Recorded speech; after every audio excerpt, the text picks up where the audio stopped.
पलवल के होटल में भारत छोड़ो आंदोलन की 81वीं वर्षगांठ के उपलक्ष्य पर कार्यक्रम का आयोजन किया गया। इस कार्यक्रम में मुख्य अतिथि कांग्रेस प्रदेश अध्यक्ष उदय भान रहे। उदय भान ने पार्टी के कार्यकर्ताओं के साथ शहीद स्वतंत्रता सेनानियों को नमन किया। उदय भान ने इस दौरान भाजपा पार्टी के नेताओं पर जमकर हमला बोला और कहा कि जब भी चुनाव हुए हैं, भाजपा ने देश में सत्ता पाने के लिए दंगे करवाए हैं। देश के प्रधानमंत्री नरेंद्र मोदी और देश के गृह मंत्री और रक्षा मंत्री ने मिलजुल कर पुलवामा हमला करवाया। इस दौरान उन्होंने कहा कि देश को आजादी दिलाने के लिए राष्ट्रपिता महात्मा गांधी के नेतृत्व में सत्याग्रह, असहयोग आंदोलन सहित अनेक आंदोलन किए गए। देश की आजादी के लिए बच्चा बच्चा खड़ा हो गया था, जिस आंदोलन का नाम अंग्रेजों भारत छोड़ो आंदोलन दिया गया था। उन्होंने कहा कि इस आंदोलन को अगस्त क्रांतिकारी के नाम से भी जाना जाता है।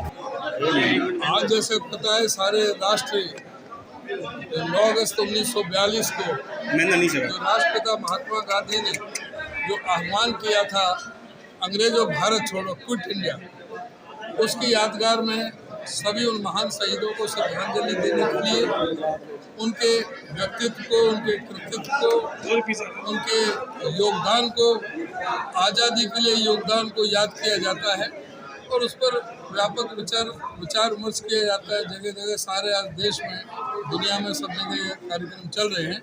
आज हमने होटल में भी ये कार्यक्रम किया और उन्हें महान सभी शहीदों को, उन महान सभी राजनेताओं को जिन्होंने आज़ादी की लड़ाई में अपना योगदान दिया, उनको हमने याद किया। कांग्रेस पार्टी की ओर से आप क्या संदेश देना चाहेंगे?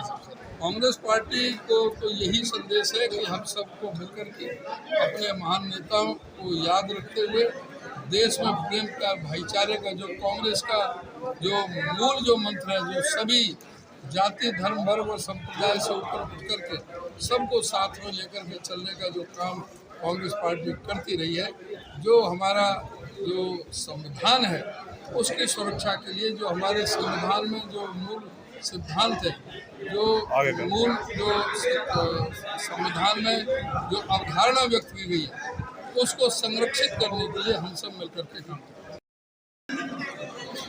नूह जो कांड हुआ है जिसकी आप बात कर रहे हैं, उसके बारे में देखिए, भारतीय जनता पार्टी के जो नूह इलाके के जो सांसद हैं और केंद्र में राज्य मंत्री है स्वतंत्र प्रभार राव इंद्रजीत सिंह, उन्होंने भी प्रश्न उठाए हैं। उन्होंने भी कहा कि भाई धार्मिक यात्रा में बंदूक, तलवार, लाठी डंडों का क्या काम था, और अगर वो ऐसे यात्रा निकल रही थी तो पुलिस ने समुचित सुरक्षा व्यवस्था क्यों नहीं की। और जब CID इंस्पेक्टर विश्वजीत ने अपनी रिपोर्ट में बता दिया कि भाई 3-4 दिन से मोनू मानेसर के भी जो वीडियो चल रहे हैं, बिट्टू बजरंगी के भी वीडियो चल रहे हैं और कुछ मोहम्मदन लड़कों के भी वीडियो वायरल हो रहे हैं उनके अगेंस्ट, तो यहाँ पर परिस्थिति हिंसा की बन सकती है। तो ये सारी चीज़ इस CID इंस्पेक्टर ने ये रिपोर्ट दी थी। जब CID ने दी थी तो इसमें क्या षड्यंत्र था, क्या था, ये तो शोध का विषय है और हमने इसी के लिए कहा कि हाईकोर्ट की निगरानी में इसकी उच्च स्तरीय जांच हो, जिससे दूध का दूध, पानी का पानी हो, और जो इसमें दोषी है, चाहे वो हिंदू है, मुसलमान है, किसी भी जाति, वर्ग, धर्म और संप्रदाय का है, उसको कठोर से कठोर सजा दी जाए। अध्यक्ष जी, जो कल आपको नहीं जाने दिया, आपको नहीं जाने दिया कल, और आज वहाँ पर बीजेपी के डेलीगेट जा रहा है, तो क्या कहेंगे इसके बारे में? इसमें जो JCB के बारे में तो जवाब हाईकोर्ट ने दे दिया। हाईकोर्ट ने इसको स्वतः ही संज्ञान लिया, किसी ने कोई केस नहीं डाला। यहाँ की जब रिपोर्टें पढ़ी अखबारों में और जो वीडियो जो जारी हुए, उसको देखते हुए हाई कोर्ट ने ही संज्ञान लिया और उसमें कहा कि भाई ये जो बुलडोजर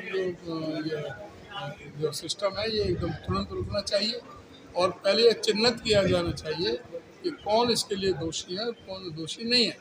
जो दोषी हैं उनके खिलाफ जो कानून के अंतर्गत कार्रवाई की जाए, ये हाईकोर्ट ने कहा। इस पर जो उन्होंने स्टे लगाया है, और जो बात आपने कही कि वो कल हम गए थे और हमें रोक दिया, तो हमारे एडिशनल DGP ममता सिंह से भी लॉ एंड ऑर्डर की है, एक अजीत बाला जोशी जी से, DC से, उनसे बात हुई, उन्होंने पूरा जो सड़क जो जाम करके रखा, सैकड़ों वहाँ पर पुलिस वहाँ पर लगाई हुई थी, और पुलिस की गाड़ियाँ वहाँ पर खड़ी हुई थी, आड़ी लगा रखी थी जिससे कि रास्ते में जा नहीं सकते। तो हमने तो ये कहा कि अगर ये सुरक्षा उस दिन होती तो ये घटना ही नहीं होती। तो ये हमें इस तरह से आप गैर संवैधानिक काम कर रहे हैं। हमारे संवैधानिक अधिकारों का हनन है ये। मैं पार्टी का अध्यक्ष हूँ, हमारे मेंबर पार्लियामेंट है, हमारे उसमें 3 मेंबर लेजिस्लेटिव असेंबली भी थे, एमएलए भी थे, सीनियर लीडर थे पार्टी के। उनको इन्होंने बिल्कुल अलाउ नहीं किया और उन्होंने कहा कि हम किसी भी राजनीतिक दल को हम अलाउ नहीं कर रहे। हमने कल वो कम्युनिस्ट आए थे, उनको भी हमने वापस लौटा दिया और आपसे अभी थोड़ी देर पहले लोकदल वाले भी वापस अभी लौटाए हमने। तो कोई भी, हमने उनसे कहा था कि बीजेपी वाले आएंगे उनको भी लौटाओगे, तो उनका हमें निश्चित तौर से लौटाएंगे।